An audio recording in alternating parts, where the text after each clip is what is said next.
আসসালামু আলাইকুম। আজ আপনাদের সাথে শেয়ার করব রমজান স্পেশাল বেগুনি তৈরির সহজ রেসিপি। কিভাবে হোটেল স্টাইলে ফুলকো মুচমুচে বেগুনি তৈরি করা যায় তার সকল টিপস সহ আজকের রেসিপি। আশা করি রেসিপিটি আপনাদের অনেক বেশি কাজে আসবে। তো বন্ধুরা, কথা না বাড়িয়ে চলুন বেগুনি তৈরির মূল প্রস্তুত প্রণালীতে যাওয়া যাক।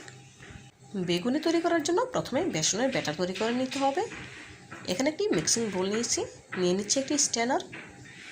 দিয়ে দেবো মেজারমেন্ট কাপের 2 কাপ বেসন। এই বেসনটা আমার ঘরেই তৈরি করা। কীভাবে হোমমেড বেসন তৈরি করতে হয় তার রেসিপি অলরেডি আমার চ্যানেলে আপলোড দেওয়া আছে, চাইলে সেখান থেকে দেখে নিতে পারেন। এখন বেসন চেলে নেব। যে কোনো চপ তৈরির ক্ষেত্রে অবশ্যই বেসন চেলে নেওয়ার চেষ্টা করবেন, এতে করে চপগুলো অনেক বেশি ফুলকো হবে। যেহেতু বেসনটা আমার ঘরেই তৈরি করা, আগে থেকে চেলে নিয়েছিলাম, তেমন একটা দানাদার অংশ নেই, দেখেই বুঝতে পারছেন। বেসনের ব্যাটার তৈরি করার জন্য এখন কিছু মশলা অ্যাড করে নেব। দিয়ে দিচ্ছি হাফ চা চামচ আদা বাটা, হাফ চা চামচ রসুন বাটা,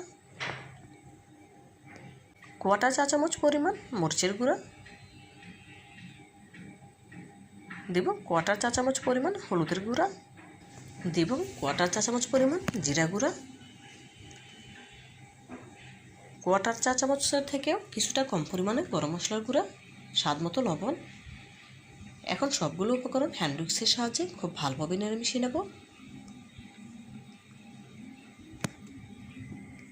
মিশিয়ে নেওয়া হয়ে গেলে অল্প অল্প পানি দিয়ে মসৃণ ব্যাটার তৈরি করে নিতে হবে।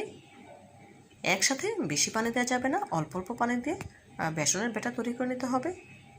একসাথে বেশি পানি দিলে দেখা যাবে ব্যাটার অনেক বেশি পাতলা হয়ে যেতে পারে, তখন আর চপগুলো ভালো হবে না।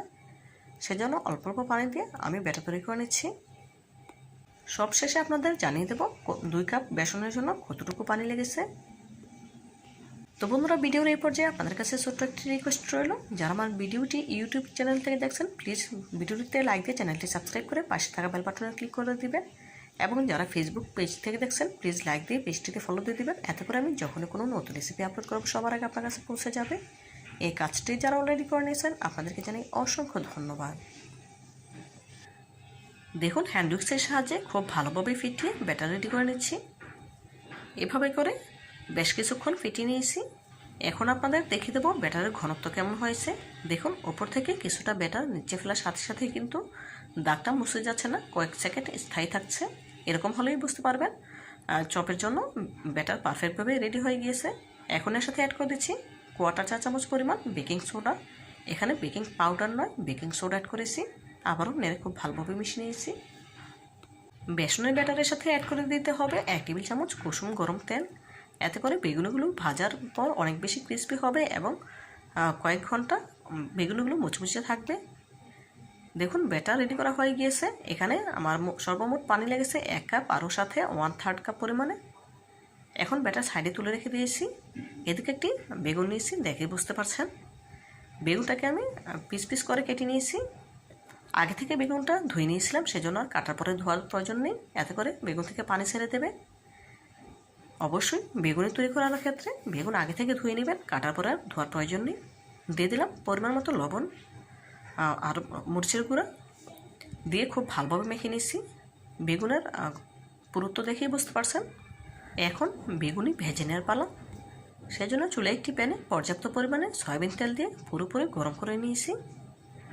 এখন আগে থেকে রেডি করে রাখা বেসনের ব্যাটারে চুবিয়ে বেগুনিগুলো গরম তেলে ছেড়ে দিচ্ছি। অবশ্যই তেলটা পুরোপুরি গরম হতে হবে, কম গরম তেলে ছাড়া যাবে না, এতে করে বেগুনগুলো ফুলকো হবে না এবং মুচমুচে হবে না। বেগুনে অনেক বেশি তেল শুষে নেবে। দেখুন, এক এক করে বেগুনি গরম তেলে ছেড়ে দিচ্ছি।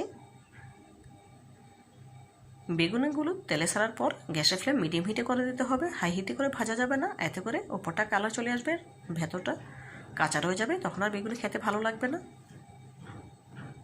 আবার লো হিটে করেও ভাজা যাবে না, এতে করে বেগুনে অনেক বেশি তেল শুষে নেবে। দেখুন, বেগুনের ওপরে কিছুটা তেল ছিটিয়ে দিচ্ছি, এতে করে বেগুনগুলো অনেক বেশি ফুলকো হবে। দেখেই বুঝতে পারছেন, মাশাআল্লাহ বেগুনগুলো কিন্তু অনেক বেশি ফুলে উঠেছে। বেগুন উল্টে নিয়েছি।